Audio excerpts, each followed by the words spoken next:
What it do, YouTube? It is your boy. It is your boy, Real Zay TV, back with another banger today. Today we're going over the most underrated albums of 2024. 2024 has been a crazy year for music and has definitely been a crazy year for hip hop. And I think that there was a few artists that really ran 2024. And I think like if you released music in 2024, you honestly had no real shot at even making it to the top. And if you made it to the top, you wasn't gonna be there long, because Kendrick Lamar was coming for your ass, Taylor Swift, Sabrina Carpenter, and like there was just really a few people at the top of the charts this year. And I honestly think that there is so much music that got swept under the rug, and we finna go over it today. Before we get into the video, I need everybody to like and subscribe one time. Get your boy to 300 subs. We on the road, and I know we can make it, man. Shout out, show some love to your boy. And mind you, these are my personal picks and my personal favorite albums that I believe didn't get shown enough love, or I believe that just people don't know about enough and should know about and look into a little bit more. You know what I'm saying? So this is my personal picks. I don't want no hate or no slander in the comments, or fuck it. If you think I'm crazy, hate and slander me. It's all good. I want to know what you guys think. I want to know what your guys' thoughts are. So leave that all in the comment section down below. But let's get into it. By the way, these are in no specific order. I couldn't really put them in a specific order. I just met the criteria of being underrated for me, just from what I've heard and seen on pretty much the internet. You know what I mean? The first underrated album of 2024 is gonna be Heavy by Sir. I just do not understand how Sir dropped this album and the songs were not all over TikTok and all over Reels and this and that. You know what I'm saying? Sir dropped the album called Heavy this year, and it's an R&B album. It's not a hip hop album, but it's just a beautiful album. This album was in my top 10 albums of 2024. Definitely gonna be a personal favorite. You got features from Ty Dolla $ign, Isaiah Rashad, Anderson .Paak, Absol, and Sir is just definitely riding on the wave of TDE doing their thing this year. And he might not be as popular as the other artists, but he definitely does not lack in talent or quality of music. This is a great R&B album. You got your beautiful like soul vibe to it. It has good vocals. Sir, it goes crazy with the vocals. The content is great. It's very like motivational and uplifting, I would say. My favorite songs from there are gonna be Satisfaction, I'm Not Perfect featuring Absol, Karma with Isaiah Rashad, and Ignorant with Ty Dolla $ign. Just a fire album, bro. I don't know how more people weren't talking about this. It's just crazy to me. Next up, I think we got a big sleeper right here, man. I am almost certain none of you guys listened to this album this year. We got Mac and Cheese 5 by French Montana. Yes, I said it, French Montana. Me personally, I ain't never in my life listened to a French Montana album, and but this album right here was solid, man. It was really solid. The feature list is completely stacked, so I do want to give like a heads up. Like, I ain't gonna lie, the features kind of carry French Montana, but the songs are good. The album is good in my opinion. I enjoyed it. You got features from Kanye West, Westside Gunn, Rick Ross, Lil Wayne, JID, Lil Durk, Jeremiah, Bryson Tiller. What are we talking about right now? That is a crazy feature list. And the songs go. French Montana does just enough, like in my eyes, to not ruin the song, and then he just lets the features do their thing and carry the album. Great songs. Some notable tracks from there are gonna be Where They At with Kanye West and Westside Gunn. Also, the production on the album was really good. I'm pretty sure Kanye was producing on this album. Probably other cool, different artists in there. But definitely check out Where They At with Kanye West and Westside Gunn. Check out Praise God with JID. Money Ain't a Thing with Lil Durk. Goals with Jeremiah. It's a very versatile album. Everybody who's on the album brings their little spice and their flow and their own mix of flavor into the mix, and it just works.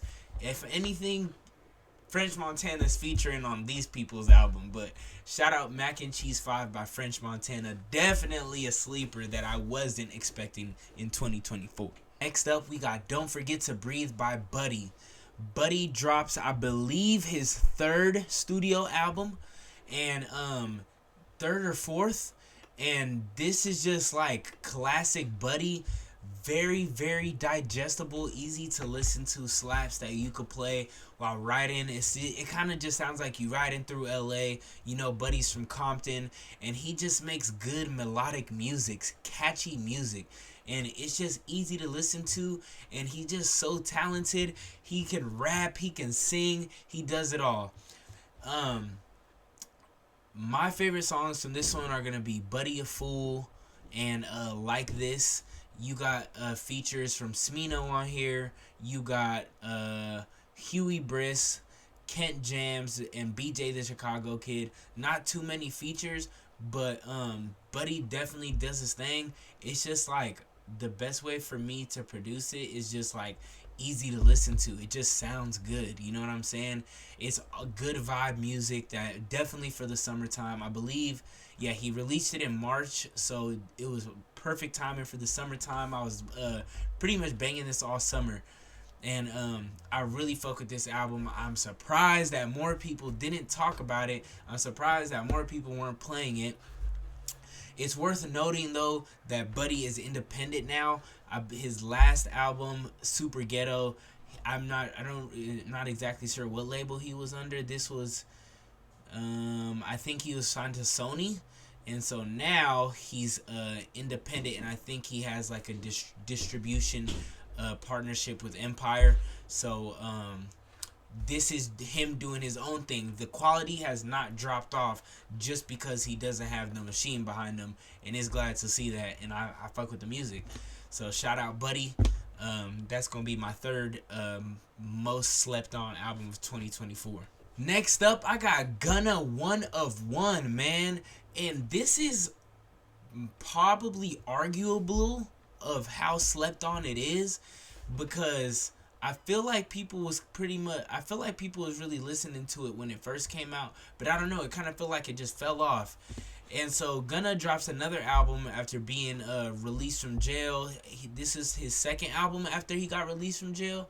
And he kind of continues on with the same sound that he had in his last album, which definitely was one of the albums of the year of 2023 for sure. But he continues with the sound. The quality of music is there. Gunna does his thing, but I just feel like maybe people forgot about it when the Kendrick and Drake beef started. But I was banging this. I was going crazy to this in the gym heavily. This dropped in May this year, so it was around the same time as the whole Kendrick Lamar and Drake beef shit. But it was a good album, bro. Like, if you ask me, kind of repetitive, kind of the same sound, but it was good. And I think I kind of think it's almost rated, but I think it's slightly underrated, if you know what I mean. You got slappers like Proud of Them with Offset, where Offset goes crazy. Clear My Rain with Leon Bridges, like that was a banger. He's on his melodic vibe, you know what I mean. You got trap, you got melodic. Gunna's just like pretty versatile. For someone who kind of sounds the same, he's definitely versatile, if you get what I'm saying.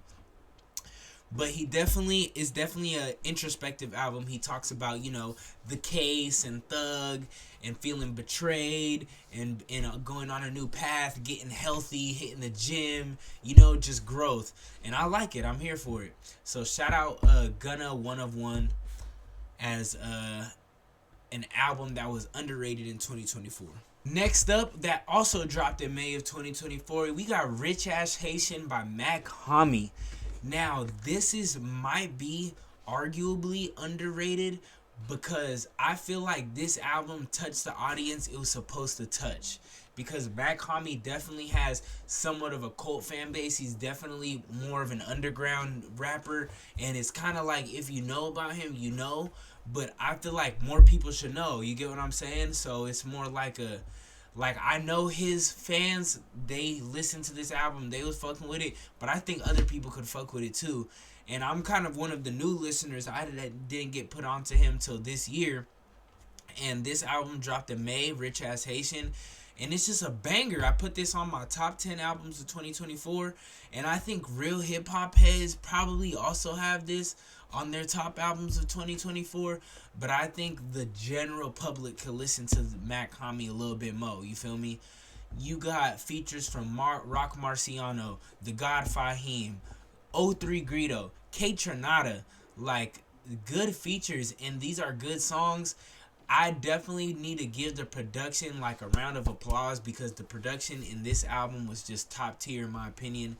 The beats, the beat selection, and it's like sounds like villager music, and then you go to like gritty, grimy New York street crack rap music beats, and it's just very versatile beat selection. I like what he raps about. I like how he raps about the struggle in New York and just this gritty, like he just takes you into his own world, and that's probably the best way I can explain it.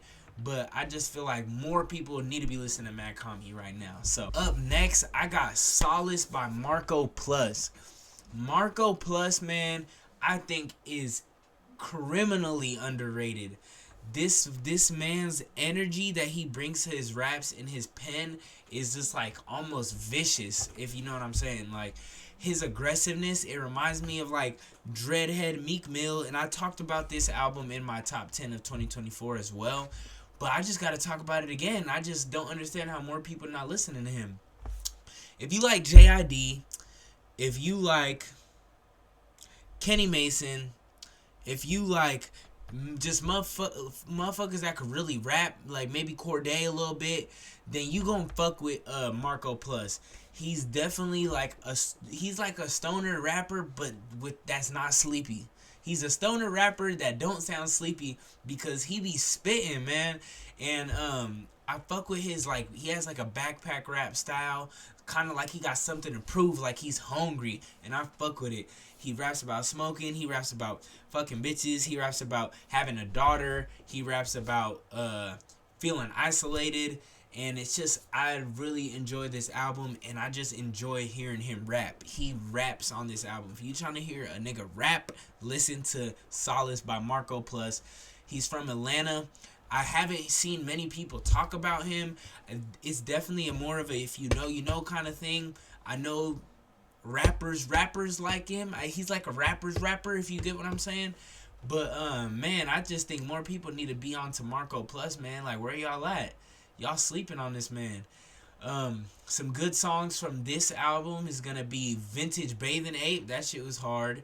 The intro was hard. These Days interlude. It's like deep shit in this album, and it's only 30 minutes, and it's like he gets his point across. It definitely has a concept of just fighting demons. You know what I mean? And I fuck with it, and I'm here for it. So shout out Marco Plus. Number 8 for my top most underrated albums, I got Operation Flamethrower by Conductor Williams and Ray the Imperial. I just came up on Ray the Imperial this year. I really just came up on Conductor Williams last year. So this like combination was just absolutely amazing to me. The sounds that these two created is just beautiful. Conductor Williams put together this beat pack for Ray the Imperial on this album, and it just, he didn't miss one time. The beats don't miss. You get like these crooned out, eerie, chopped up, like angelic beats, and then he turns them like evil and grimy, but they're still beautiful at the same time. And I just can't even explain what Conductor Williams be doing with these tracks, man. But Ray the Imperial just does every single beat that Conductor Williams provided justice.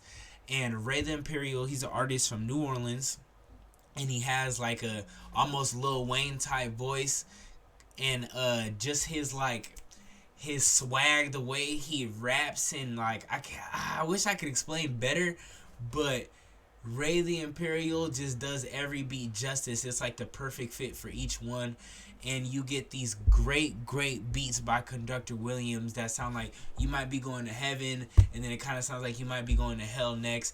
And Ray the Imperial just raps like he's just rapping, but he's got like this New Orleans flow to him, and it just sound like this. And I can't even explain it. You gotta listen to it. But more people need to be listening to this. Like, if you listen to West Side Gun, if you listen to anybody in Griselda, you should be listening to this song, to this album. And I know that there's people who are in that lane that didn't hear this, that are sleeping right now. So definitely an underrated album of 2024. Coming towards the end of September, you got How the Fuck Is This a Mixtape by DaBaby. I'm not gonna lie, it seems like the industry did a really good job about blackballing DaBaby, because after he said that shit about the LGBTQ plus community, it's been crickets. But it really hasn't, because he's still been dropping, he's still been putting stuff out, and DaBaby has not fell off at all. This album is hard. You get your classic DaBaby hooks. He's still spitting. He still can get deep. He still could get ignorant. He could speed up his flows. He could slow down his flows.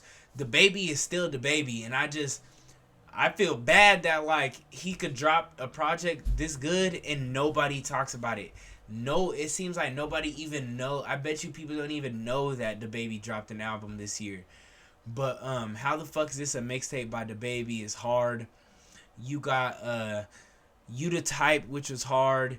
You got In a Minute, and I'm pretty sure In a Minute did some good views on YouTube, because he was rapping about just being blackballed and coming back to where he was before, and talking about just his fall off from being blackballed. He's still DaBaby. He could still make a hit record, but he could still make a deep record. And I don't even think that this is an amazing, crazy album by DaBaby. I just think it's just completely ignored or not seen. So that's, in what my opinion, makes this an underrated album of 2024. Shout out DaBaby though. At number 11, coming out in October 29th, we got Perfect Fantasy by Earth Gang. Now this is a somewhat lengthy album by Earth Gang. It's an hour long, 18 songs, but this shit has slappers in it. This has good vibe music like Earth Gang always provides. And you could definitely you get so much quality out of these guys, and you get so many like different lanes. Like, it's like you get Andre 3000 from them, you get like Outkast vibes, you get like some like J. Cole vibes, you get some R&B vibes like Aaliyah. And it's just like, I feel like Earth Gang is so many artists put into one.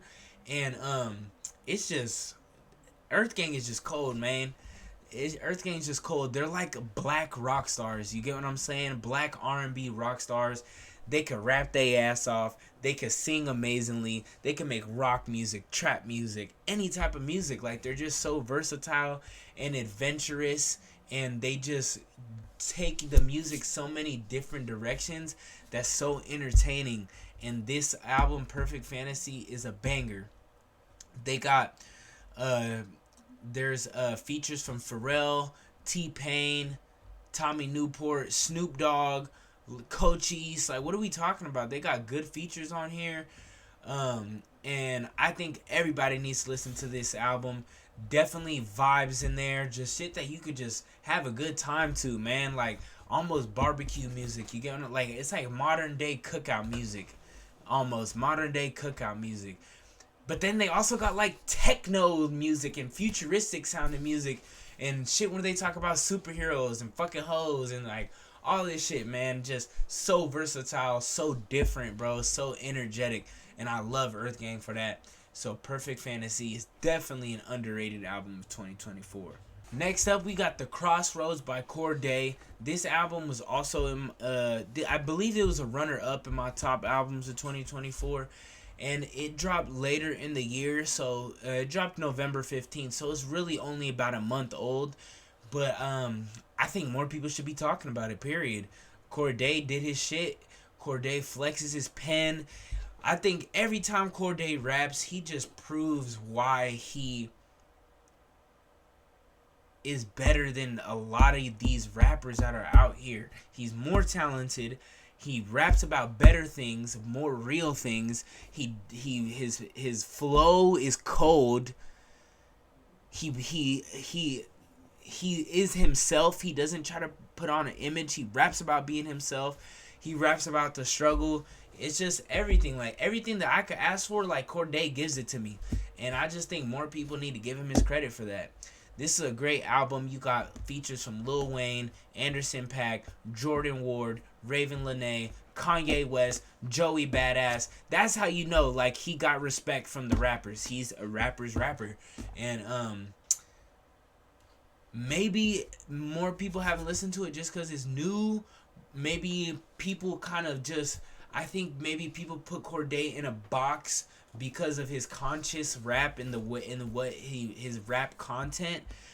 But this dude is good, bruh. These are good songs. He has Juicy J on here, Ty Dolla $ign, like, good features, and the songs are good. I just don't know. I don't understand. You get, like, you could tell his influences are Lil Wayne. You could tell his influences is like singers like Stevie Wonder and Marvin Gaye and shit like that. And then the features he has on there is like these older artists, they know what's up with him and they paying their respects. And he's hanging with them. He's hanging with Kanye. He's hanging with Joey Badass. This fool could rap. Like, Corday could really rap his ass off. And I just fuck with it. I think we're entering a new age where rappers like Corday gonna be at the forefront of it, really rapping. Like, where rappers is gonna be rapping. So shout out Corday with The Crossroads. We got A$AP Ferg with his album titled Darylled. Now, this album right here was just very impressive in my opinion. A$AP Ferg takes his music in a whole new direction, and he basically opens up the doors and gets personal. Like, this is a personal album that you could definitely tell. He's rapping about himself and his insecurities and changing his mindset and eating clean and being healthy and just basically like growing up a little bit and just switching lanes and just being himself. And I really love it. He's just like opening up in this album while making good music at the same time. You got features from Denzel Curry. You got features from Coco Jones, Mary J. Blige, Shay Rock. Just good. Mike Will made it. Future. He still comes with his Harlem upbeat, like almost repetitive hooks and stuff, but he gets deep at the same time in other songs. And his flow, it's like he's really putting effort into his words and his content in this album, and I appreciate it, and it works. It sounds good. When rappers try to go conscious, a lot of time it don't sound good, but A$AP Ferg is like kind of doing it. A$AP Ferg is almost doing it flawlessly in my opinion. He's still swaggy, he's still Ferg, but he just is transitioning a little bit and growing with the times and growing with his age, and I fuck with it, man. So I think people need to listen to this, and I think people need to give him his flowers a little bit more for this, because rappers try to do the same thing and they fall off and it doesn't work. So when a rapper transitions and he does stuff and it sounds good and it works, I think we need to pay attention to that. And I think this kind of flew under the radar. I think he might be independent right now. I'm not sure. He might still be signed, but this is definitely a good album in my opinion, and I've been listening to it since it came out. So shout out A$AP Ferg. Niggas need to stop sleeping. But this is Pointy Heights by Fushi or Fouché, whatever you want to call it. This is in like alternative rock R&B album. And Fushi, I just found out about her this year. Or last year. I actually heard her on, I think it was Tizo Touchdowns album on Sweet. There's a song called Sweet by Tizo Touchdown on his last album, and then Fouché just blesses the track. She just blesses that shit. She makes like alternative music, and this album right here came out in September, and it's just catchy ass alternative songs that I just had on repeat. Songs like "Do You Have a Soul," "Feels Like Home," "Still Around." Just good music. Like, it's just good music, and I definitely think she's kind of still on the up and coming. And I'm not too sure who knows about her. Maybe I'm not on that side of the internet that be posting her and be talking about her and listening to her. But she definitely has like the potential to be very mainstream, and her music has quality in it. And I think we gotta pay attention to this quality a little bit more. You get what I'm saying? She's definitely a little bit different, a little bit weird, but it sounds good. It definitely plays into that Tizo Touchdown like alternative vibe. You know what I'm saying? So it's not a hip hop album. Not everything gotta be hip hop, but Fouché with the alternative shit, definitely hard. I'm definitely here for it. I fuck with it. Shout out Fouché. So that wraps up my video of the most underrated albums of 2024. I hope you guys enjoyed. Thank you for watching. If you made it this far, leave a comment on what you thought about the video. Let me know what you guys think are underrated, what y'all been listening to this year. I wanted to kind of breeze through every single album, not talk about them too much. You get what I'm saying? Keep it short and sweet. But yeah, I hope you guys enjoy this. Thanks for tuning in. I got more on the way. Let's get to 300 subs by January 1st. I probably got like 25 more subs to go. I think we could do it. But thanks for watching again. Real Zay TV. We are out.